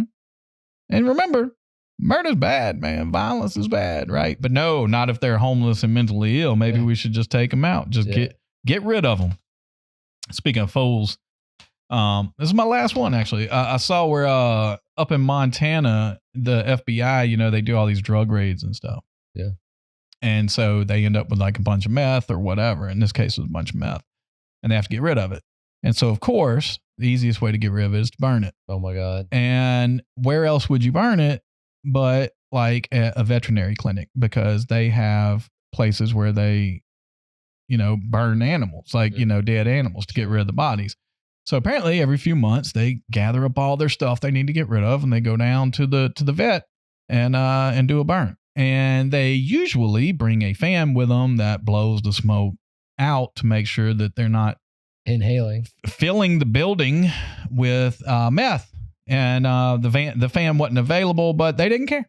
And so they just went and lit it up. And within a few minutes, everybody had to go running out of the building after getting, I guess, contact high on some freaking meth, man. I'd be so upset. I'd be like, I can't believe y'all did. Nobody was standing around being like, hey, man, I don't think this is going to work out how you think this is going to work out. Not at all. Yeah. Not at all. But, I mean, it seems like they should just invest in their own, like place to do this, right? Like it's your job, right? Like it's something you have to do. Yeah, I've heard these kinds of stories all the time from police. Where they burn like a whole pile of weed and then everybody's like, that I could understand. And it's like, yeah, I'm gonna go stand by the burn pile, but not meth. I gotta watch, make sure it doesn't catch everything on fire, but not meth. I didn't sign up for no crystal meth, man. Like that's just, I don't want any part of that. No, nothing to do with it. All right. That's it. That's it for Fools on Parade. That was a lot. It was a long parade, man. It was a busy week, like a holiday this week. And so now we get to move on to anonymous self-righteous virtue signaling gatekeeping complaining-ass-losers.com. It's time to go on Reddit. That is right. Here we are. And for this episode, for the first time ever, I've only heard of it. It's like a myth. Like when you're on Reddit, people are like, oh, what's going on our conservative? And I'm always like, man, I don't even want to know, right? And I was like, you know what? Let's browse. And so here we are on the not a good week for this. The conservative subreddit. And unfortunately, yes. Okay. Charlie Kirk. This says that President Trump designates Antifa a terrorist organization. That's a slippery slope, bro. That's a slippery slope because they call everybody who complains about fascists Antifa, which is pretty much like the entire Democrat Party, right? So I am pleased to inform our many USA patriots. Yeah, I really hate reading the way he writes. That I am designating Antifa a sick, dangerous, radical left disaster as a major terrorist organization. I'll also be strongly recommending that those funding Antifa be thoroughly investigated in accordance with the highest legal standards and practices. Standards? This man's using the word standards. There's no standards for this bullshit. Thank you for your attention to this matter. That sounds like it was written by Gavin Newsom. Of course, we got a lot of Charlie Kirk. A lot. ABC pulling Jimmy Kimmel. Boy, I bet they having a good time with that one. Let's go ahead. Let's see if we got some. I don't want to make a damn comment. I want to read them. Let's see what we got going on. I can't stand Jimmy Kimmel. I don't agree with him being put off the air. Okay, that's a pretty rational thing to say. Assholes should be able to be assholes. The conservatives are being consistent for the first, they're able to be assholes. Employees are able to not associate with them. Yeah. Jimmy is a douche, but free speech goes both ways. Protection from the government, not from consumers. Nothing to do with free speech. Yes, true. Degrading viewership. They always are like, oh, he ain't making no money. It's just an excuse. All right. That's pretty sane. Everybody acts like our conservative gets out of hand. Let's see what we got going here. Weird how MAGA went from they must pay to we must pay the minute they found out it was a white dude. Okay, that Joe account is like almost like a bot. That thing like throws stuff, so I don't even know why they're quoting it, but whatever they are. Jimmy Kimmel. Looks like it's just gonna be Charlie Kirk and Jimmy Kimmel. Maybe I picked a bad day or a good day to go wading through the bullshit on our conservative. I don't know how I feel about this. Great news, America. Jimmy Kimmel show's canceled. Here we go. Yep. Now Trump's doing his curb stomp. Congratulations, ABC, finally having the courage to do what had to be done. He has zero talent. Worse ratings than even Colbert, if that's possible. That leaves Jimmy and Seth, two total losers on fake news NBC. Their ratings are also horrible. Do it, NBC. Just getting rid of everybody. And it's amazing that you have the President of the United States commenting on this stuff. That'd be my takeaway from. Yeah, so here's someone who's mad about all the hate towards Charlie Kirk. Oh, we got, okay. Fuck around, find out. Okay. That doesn't look good. It's just taking people off the air. It just happens to be, the angel of death. Trump rips his ABC reporter. Yeah, I actually saw this. Did you see that? It was like a report. One of the main reporters from ABC. I can't remember his name right now, but he was asking Trump like, Pam Bondi was talking about going after hate speech. I mean, what are you gonna call hate speech? I mean, it was pretty generalized. And Trump was like, well, everything you say because you hate me, you also hateful. He's like, maybe she's gonna come after you. I was just like, God, I was a journalist asking you to clarify a policy. And he's not even joking. No, he was straight up like, y'all are, because then he started naming all of his court cases that he's won money on. It's like, everybody knows y'all hate me. Y'all hate me more than anybody. So maybe she's come after you because of how much y'all hate. Imagine being a reporter and being like, yo, man. Like, that's a little too close to home. That's not how it's supposed to work in America where we got freedom of the press. You need to back up, bruh, but whatever. Man, all of this has got me thinking about our Constitution meter. Oh yeah. Where are we? Yeah. Where are we? I mean, you got police, National Guard being called into cities, whether they want it or not. Even though the National Guard's supposed to be under the control of the governor of every state. You've got media personalities who are very vocally opposed to Trump being taken off air. Mm-hmm. I mean, it's starting to look a little ugly there. Your argument back then was like, you're not leaving yourself enough room. Because I went high right off the jump. You did, but he didn't take them off the air. No, he didn't. Except, the FCC threatened, but it seems like money played a part in some of this because it's a little bit broader than that. Now he did take Sesame Street off. Whatever, PBS and him. He did mess all that up. Maybe he didn't take them off the air, but he took some money away from them. It's a combo deal? Charlie Kirk saying, back in 2017, Jimmy Kimmel isn't funny. Well, that's pretty okay. Anyone who cheers the assassination of political opponent has no business working with children, healthcare, or any position. It's not cancel culture. It's about protecting society from mentally unhinged and morally depraved. Okay, that's pretty straightforward. I don't think the left understands the gravity of what has happened. Okay. Charlie was important to a lot of people, apparently. ABC pulled. Left and right are joining forces to ban lawmakers from trading stock. That's a regular old post. Reddit must release a statement. Oh, what's Reddit done? To denounce its user base and send a clear and unambiguous message. Violent rhetoric has no place on its platform, in particular the tolerance and at times celebration in posts that promote or condone political violence, namely Charlie Kirk assassination. While Reddit's content may not always feature overt calls for violence, there are clear undertones within an overwhelming number of communities that suggest approval or justification of such acts. This normalization, they're using the liberal words. Oh, they've learned. This normalization of violent sentiment through memes, upvoted, whatever. Reddit has to release a statement because amongst its millions of users, people have opinions that are, sometimes abhorrent. Yeah. I don't know if you want to get into that business. Hey, here we go. Reddit and social media is not reality. All right. 99% of people in the real world condemn shooting. Man, this is making our conservative not look crazy. Yeah. I don't know what's going on here. I was hoping for the insanity, man. Yeah. Maybe if I go in through the comments, that's the thing about Reddit. You can see some stuff. Oh yeah, man. You get in them comments. Well, you're like the comment sections that mess everything up. You're like, I don't even know why. Read the comments. They said it on Wreck-It Ralph. Don't read the comments, bro.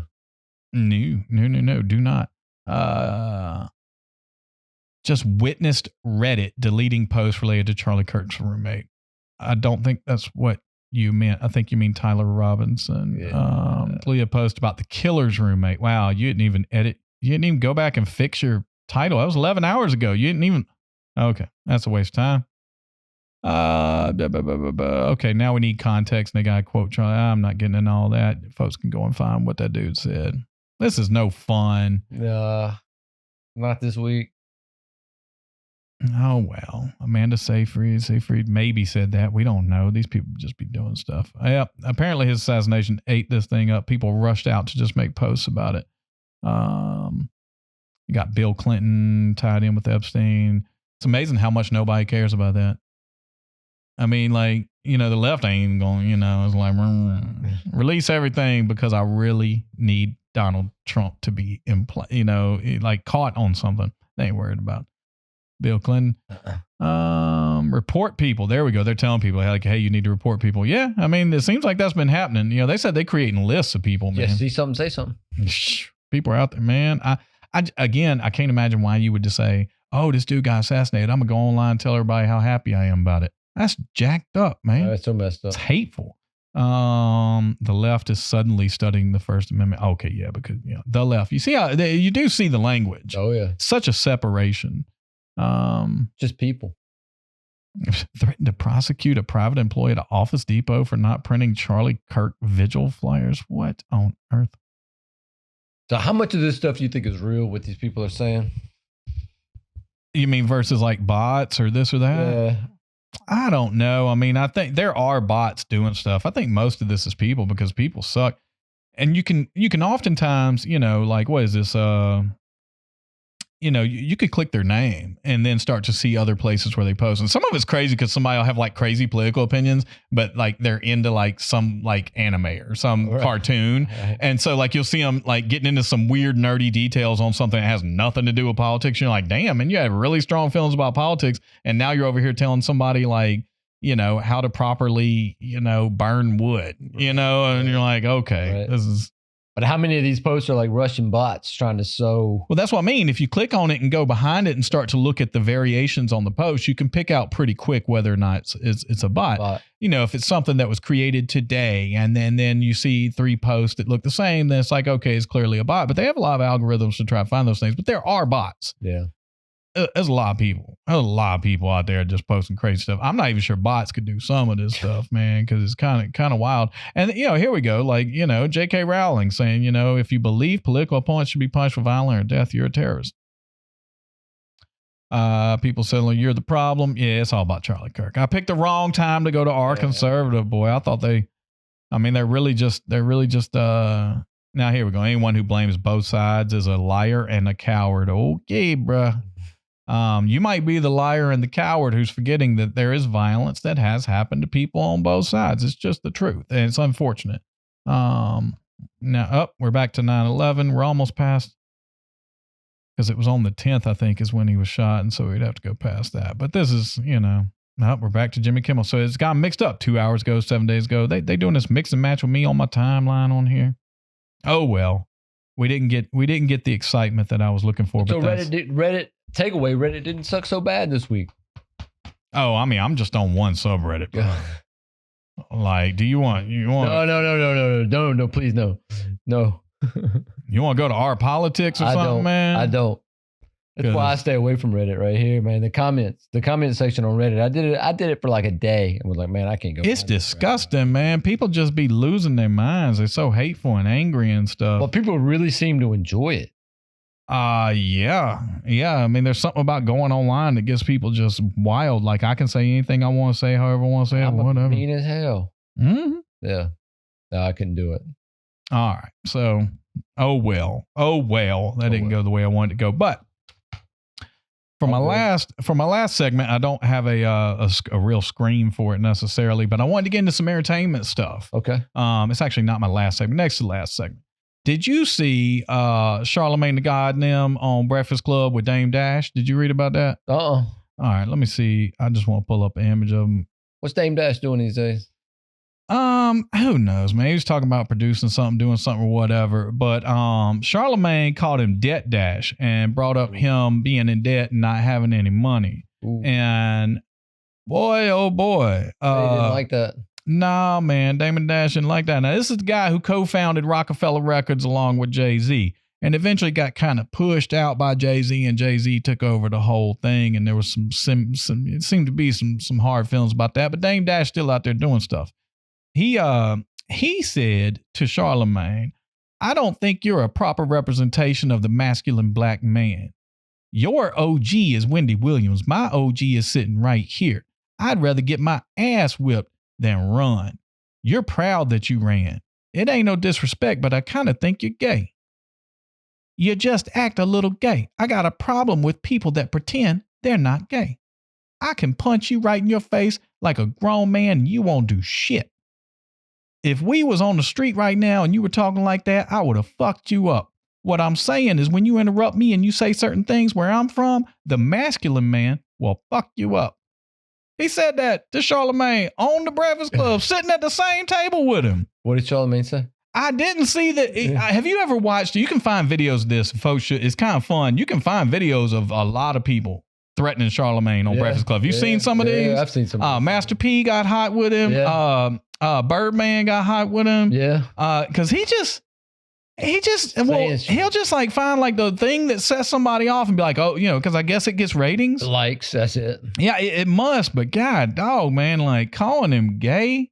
I just thought, I was like, damn, bro. That's old school. You got to be from a certain generation. Yeah. And, and dudes, Charlemagne's married with children, all this other stuff, whatever, man. Why would you go? Why is that where you go? But of course, that's where you went. Yeah. And then that's a certain generation. It is a certain generation. It's black on black crime, man. You can't go after the brother like that. Y'all supposed to be there trying to lift each other up. Call him a moron. Call him an asshole. Yeah. You know what I'm saying? You ain't gotta call him gay and say I'll punch you in your face and you wouldn't do nothing.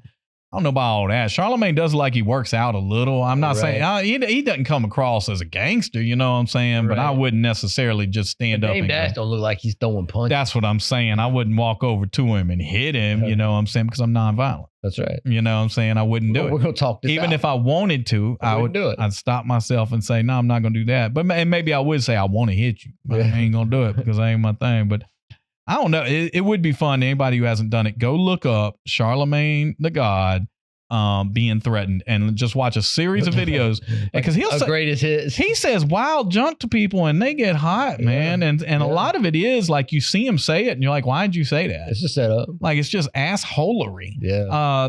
One example, I remember when Master P was on there and Master P's kind of like talking to some other people or whatever. And he's asking him about one of the women on Master P's label. They might have been Mia or somebody. And he's like, when's that album come out or something? And Master P's like, yeah, soon we're working on it. And he's like, man, that ass is so fat. I mean, it's not a radio show that you do, right? Like, why are you talking like that? And Master P was like, what? He's like, man, she's like a sister to me. Why are you talking? We don't talk about people like that. It's a Master P. All right. The ice cream man. Make them say, All right. You know what I'm saying? This dude sold crack. Yeah. And he's having to tell you that's not how we talk, brother. It's like messed up, man. Like, folks get hot with Charlemagne. And that's why it's always been weird to me that he rose to the level where he's like hosting the Daily Show. Right. So I'm like, have you listened to stuff? Like he doesn't always keep it straight. No, like it seems like there's a level the level of assholery there that he's willing to stoop to. Yeah. And just for clicks, just to get people. Yeah. I did one funny one. And just because it's messed up, it was like right after, I think right after Black Lives Matter and George Floyd or something, they had Post Malone on the show and Post Malone's young and just like coming up, like just getting famous. He going to be like, hey, what are you doing for the Black Lives Matter movement? And Post Malone, you can see his face be like, what that's supposed like to be what? And like then you can find like interviews later where Post Malone's like, man, fuck that motherfucker, man. Like he shouldn't have hit me like that. Like that's not what it's like, why are you trying to like put people on blast? Like you could do that to anybody.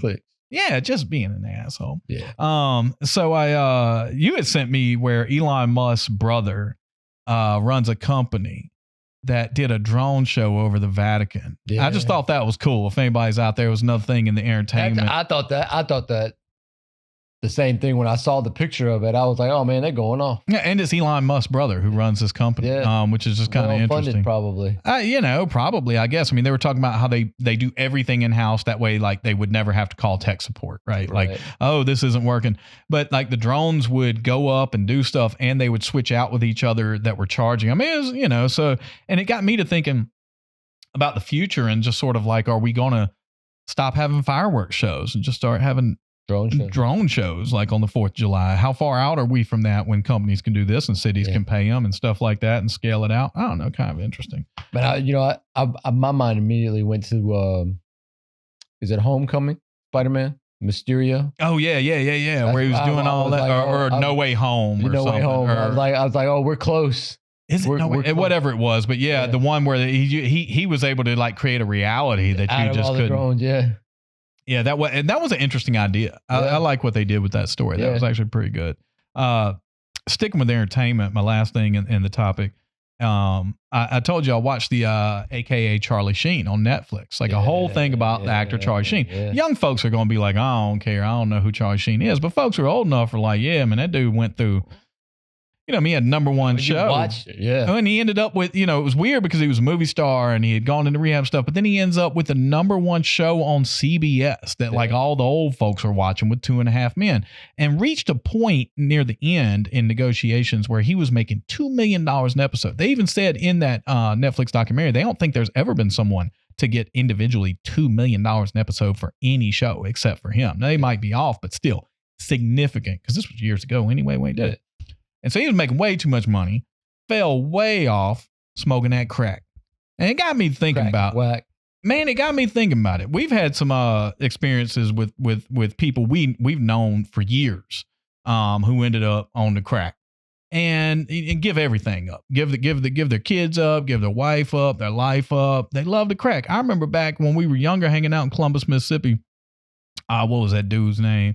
Say his name. Just first name, you know what I'm saying? I ain't trying, you know what I'm saying? But blast. We're talking 20 years ago. What was that dude's name? He had gotten arrested. He had the crack in his ass. Yeah, I know what you're talking about. And the thing that consistently I hear from these folks, it's one thing like when someone does drugs and they're embarrassed or this, that. Man, them crackheads will just straight up be like, nah, this is the jam. They're like spokespeople for crack. I mean, Charlie Sheen was like, I've never found anything better. Like, it is that good, right? And you see people give their life up. The dude we knew back in Columbus, I remember him sitting around singing songs about it. And he would just act all cool, but he's like, oh yeah, I smoke crack. And he's like, it's amazing. Do you remember him? He was sitting around singing, smoke on. It's all about that Yellowstone. And you're like, what is wrong with you? Yeah, people love it. And I will say, I'm really glad, you know what I'm saying, that I ain't never touched crack. Well, I ain't gonna say I never touched it. I accidentally sold a rock one time, but that's a different. It's a long story. It can happen. Yeah, is all I'm saying. It sounds weird. Someday I'll tell the story because it is an amusing story. But it's one of those ones where you take the advice of everybody around you and they say, don't ever touch it. Don't ever touch it. Apparently not. Don't ever do it. I remember if you do it once, you're done. Well, I remember being young and all these folks are like, nah, man, everybody's smoking crack, doctors, lawyers, this and that, because in the 90s during the epidemic, there was sort of a stigma that it was just all these like half homeless black people smoking crack in the hood. Right. And then, a lot of people were like, no, man, everybody's smoking crack. And the more and more you hear this stuff, see this stuff. I mean, Hunter Biden did an interview only like a month or two ago, and it was basically like the same thing. He's like, well, hey, now that crack is good, and at one point he was like, you can even make it in the microwave now, but I'm not going to get into it. It's like, damn, bro, like, we're talking about crack cocaine. Right. And apparently the people who do it love it to such an extent that they're not ashamed. They may be ashamed, even with the stigma. Yeah, they may be ashamed of what they lost for it, or that they couldn't control it, or that this went wrong. But they advertise it. They be like, "Oh, that crack good," and you're like, "What the hell, man?" Yeah. It's such a weird juxtaposition to me to see the way, because I mean, it's almost like an excuse. It's like, yes, I did all that, but you have no idea how good it is. Exactly. You know what I mean? Exactly. It's like, that's not what you're supposed to say. No. Like, I shouldn't have done it and it's horrible, and don't ever do it. Yeah. Instead of, I'm a walking commercial for this junk, right. like instead of it's the best thing I've ever done. Yeah. You'll never feel as good as I have felt. That's how it comes across. I mean, Charlie Sheen talks about it that way in the documentary pretty much. Yeah. Like, never found anything better. It's like, it's an interesting documentary and people should check it out. And the last thing I'll say about it was, what was hilarious was, by the end of his whole addiction thing, the treatment folks reached out to his crack dealer and convinced his crack dealer to make the crack weaker so that he would no longer be as interested in crack. And so they had to like hide behind his back. They weaned him off of it. Weaned him off of it by making his crack whack so that he was like, oh man, it just don't hit like it used to. It would. But they fooled him into thinking it wouldn't. I'm like, man, that's some crazy junk right there, man. And the moral of the whole episode is, crack is whack. It will always be whack. I don't even want to know, man. Don't touch it. Don't be around it. I don't. If you're in the same house with it, leave. Yes. Yeah. Yes. All these things. Yeah, for sure. Crack bad. Crack is bad. Crack bad. So the last thing I had was, do I have a button for sports? I wanted to make sure. I swear I did. Because I like my sports one. Yay, sports. You goddamn right. Hell yeah. You damn right. Bitch. So this last weekend, we got to witness one of the greatest boxing matches in history. Terrence Bud Crawford versus Canelo Alvarez on Netflix. You came over here. I was at freaking Great Wolf Lodge, and we were going to come back the next day. I drove home early because I was like, I gotta watch this freaking fight, and it was worth it. Worth my Netflix membership. But it was a great fight. We're staying up to like damn near 2:30 in the morning. 2:30 in the morning, and folks talk. Like it's just rare that you would get to see two people at that high of a level actually choose to fight each other. Crazy. They said that like Canelo made something upwards of $150 million for the fight, and Bud Crawford made around 10. Now there's probably going to be some adjustments and numbers that change that, but the scale is still kind of crazy for the gap between the two. And I'd been up on Bud Crawford since the first time I'd ever seen him. And here it was so fulfilling to watch his journey undefeated. And here we are with this mega fight. And it was a Bud Crawford fight. He downloaded the data. He saw what Canelo could and couldn't do. And then he outboxed him the whole fight. They call it the sweet science. They do. And it's because hitting harder isn't always going to win you the fight. Being faster isn't always going to win you the fight. But being the smarter and better fighter is a whole nother level. And that's what you get with Bud Crawford. I don't think it's hyperbole when I say, this is a true observation.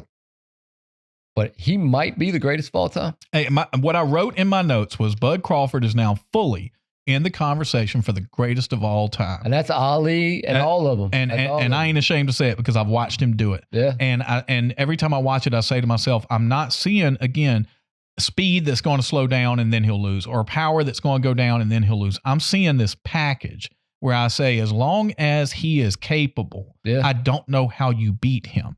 Because he's looking at the fighter across from him and making the adjustments to outbox them. And that's not to say, look, he could get shit licked. You could get lucky. Everybody But does. in my lifetime, I've just never seen that level of quality across the whole career. Yeah. You see a guy on a single night and be like, man, that dude was unbeatable that night. And to combine it,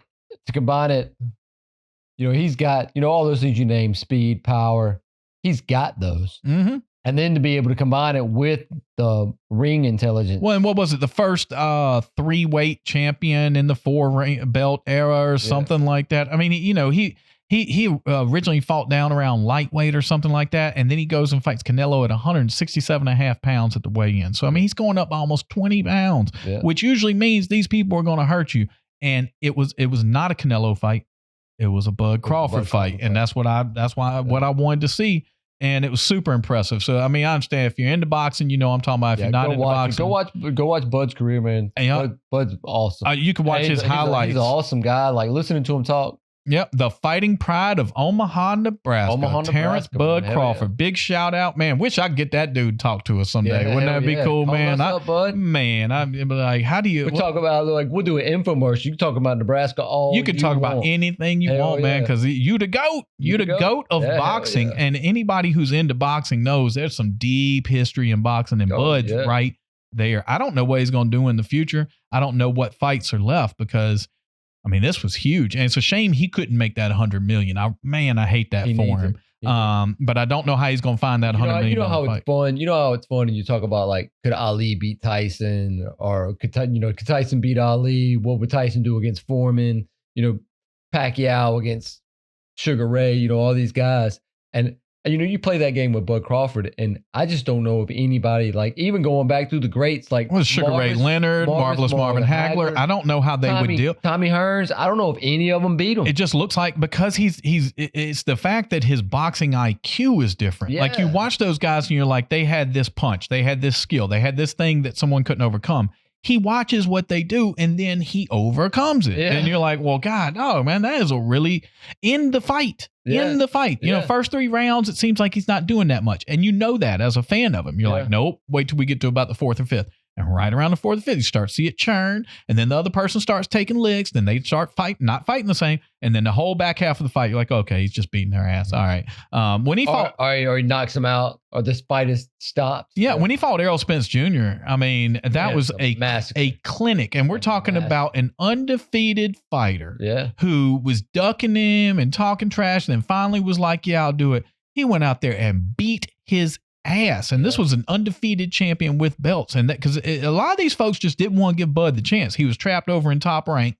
And nobody wanted to let him cross over because he could mess their money up. Once he got out of Top Rank and was able to sign some of the deals, he just walked through every dude they put in front of him. He did the same thing every time. Super impressive. So congratulations, Bud. Please come on the show. Big shout out to Bud Crawford. Hopefully, if we ever get big enough and get enough views, Bud, you're welcome to talk to us for sure. You got anything else? That's it, man. All right, man. Good show, man. I think we did all right. Hey, be good to yourself. Be good to everybody around you. And you just might make the world a better place. Peace out, y'all.